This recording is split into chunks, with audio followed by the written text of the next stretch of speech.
ఈరోజు రాష్ట్రంలో తూర్పు ప్రాంత సముద్ర తీర ప్రాంతంలోని మత్స్యకారుల జీవితాలని నాశనం చేయాలని రాష్ట్ర ప్రభుత్వం కంకణం కట్టుకున్నట్టుగా కనిపిస్తున్నది.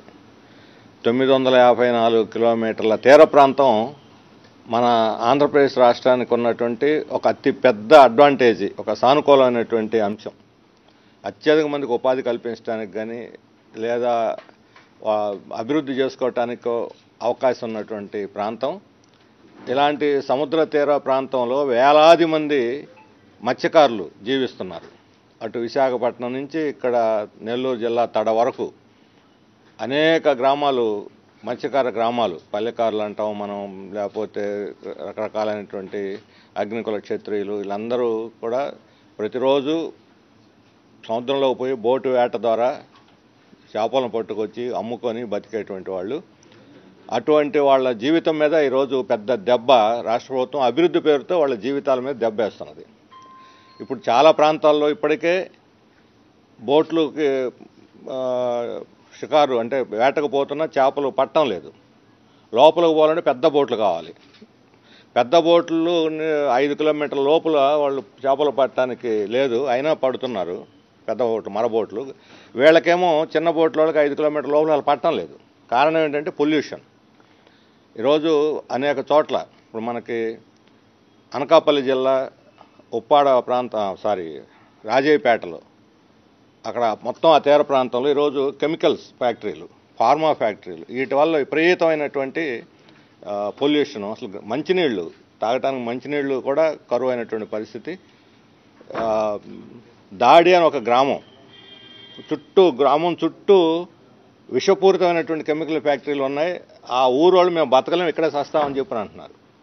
నేను ముఖ్యమంత్రి గారిని కోరుతున్నాను, మీరు అభివృద్ధిని గురించి మాట్లాడేటువంటి వాళ్ళు ఒక్కసారి ఆ దాడి గ్రామాన్ని సందర్శించండి.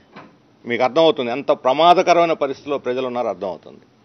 ఈ అనుభవం చూసి ఆ పక్కనే ఉన్నటువంటి Rajayyapeta bulk drug factory park కోసం, బల్క్ డ్రగ్ ఫ్యాక్టరీ ఇంతకుముందే 5,000 ఎకరాలు బల్క్ డ్రగ్ ఫ్యాక్టరీ కోసం తీసుకొని ఇప్పుడు అందులో ఒక 2.5 ఎకరాలు, 2,200 ఎకరాలు మిట్టలు స్టీల్ ప్లాంట్కి బదలాయించి మళ్ళా బల్క్ డ్రగ్ ఫ్యాక్టరీ కోసం సేకరిస్తామని చెప్పి ప్రజాభిప్రాయం తీసుకుంటున్నారు. ఏమిటి దుర్మార్గం? విశాఖ నాశనం చేయడానికే మిట్టల్ ఫ్యాక్టరీ వస్తుందనేది అందరికీ తెలుసు, బహిరంగ రహస్యం. రాష్ట్ర ప్రభుత్వం లాబీ చేస్తుంది, వాళ్ళ కోసం భూములు సేకరిస్తారు. మేము ఇవ్వమన్నా సరే బలం. రాజయ్యపేట మన హోంమంత్రి అనిత గారి నియోజకవర్గంలో ఉంది. వాళ్ళు ఆందోళన చేసి గత 15 రోజులుగా 2 వారాలుగా అడుగు పెట్టిన మేము తేల్చి చెప్పి మేము దీన్ని పునఃపరిశీలించి చేసిన దాకా మేము ముందడుగు వేయమని హామీ ఇస్తే మళ్ళీ వెనక్కి వచ్చింది. అంటే ఎంత తీవ్రమైన కాడ తెలుగుదేశం వాళ్ళందరూ తెలుగుదేశం ఓట్లు వేసిన వాళ్ళు మన అధికారానికి వచ్చినప్పుడు నమ్మి వేశారు ఓట్లు. ఎందుకంటే వాళ్ళు హామీ ఇచ్చారు, మేము ఇక్కడ కెమికల్ ఫ్యాక్టరీ పెట్టాము, మీ పొల్యూషన్ లేనటువంటి మీకు ప్రశాంతమైన వాతావరణం ఇస్తామని ఆమె హామీ ఇచ్చింది వాళ్ళకి. ఆమె నమ్మి ఓట్లు వేశారు. ఇప్పుడు ఆమె నమ్మిన వాళ్ళే గొంతుకు వస్తున్నారు వాళ్ళకి. అలాగే మనకి ఉద్దానం చాలా తీర ప్రాంతం, పవన్ కళ్యాణ్ గారికి చాలా ప్రీతిపాత్రమైనటువంటి ప్రాంతం ఉద్దానం, శ్రీకాకుళం ఉద్దానం. ఇప్పుడు అక్కడ ఈ మనకు కార్గో ఎయిర్పోర్ట్ అని తీసుకొచ్చి, కార్గో ఎయిర్పోర్ట్కి తీసుకునేది 1,400 ఎకరాలట, కానీ 4,000 ఎకరాలు దాని చుట్టుపక్కల ఉండే అసైన్ ల్యాండ్స్, కొండ ప్రాంతాలు అన్నింటినీ ప్రైవేట్ కంపెనీ వాళ్ళకి ఇచ్చేస్తే వాళ్ళే డెవలప్ చేసేసుకుంటారు, రియల్ ఎస్టేట్ కింద మార్చడానికి తప్ప.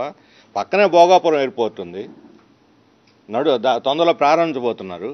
మరలా కొద్ది దూరంలో కార్గో ఎయిర్పోర్ట్ ఏమిటి, అక్కడ ఏమైనా పోనీ అక్కడి నుంచి ఎగుమతి చేసేదానికి ఏమైనా చాలా పెద్ద ఏమైనా ఉన్నాయా? అదేమి లేవు. మరి దేనికి పెట్టినట్టు? అది రియల్ ఎస్టేట్ పర్పస్ కోసమే. అక్కడ అంతా మత్స్యకారులు, ఉద్దానంలో సాధారణ పేదలు ఉన్నారు.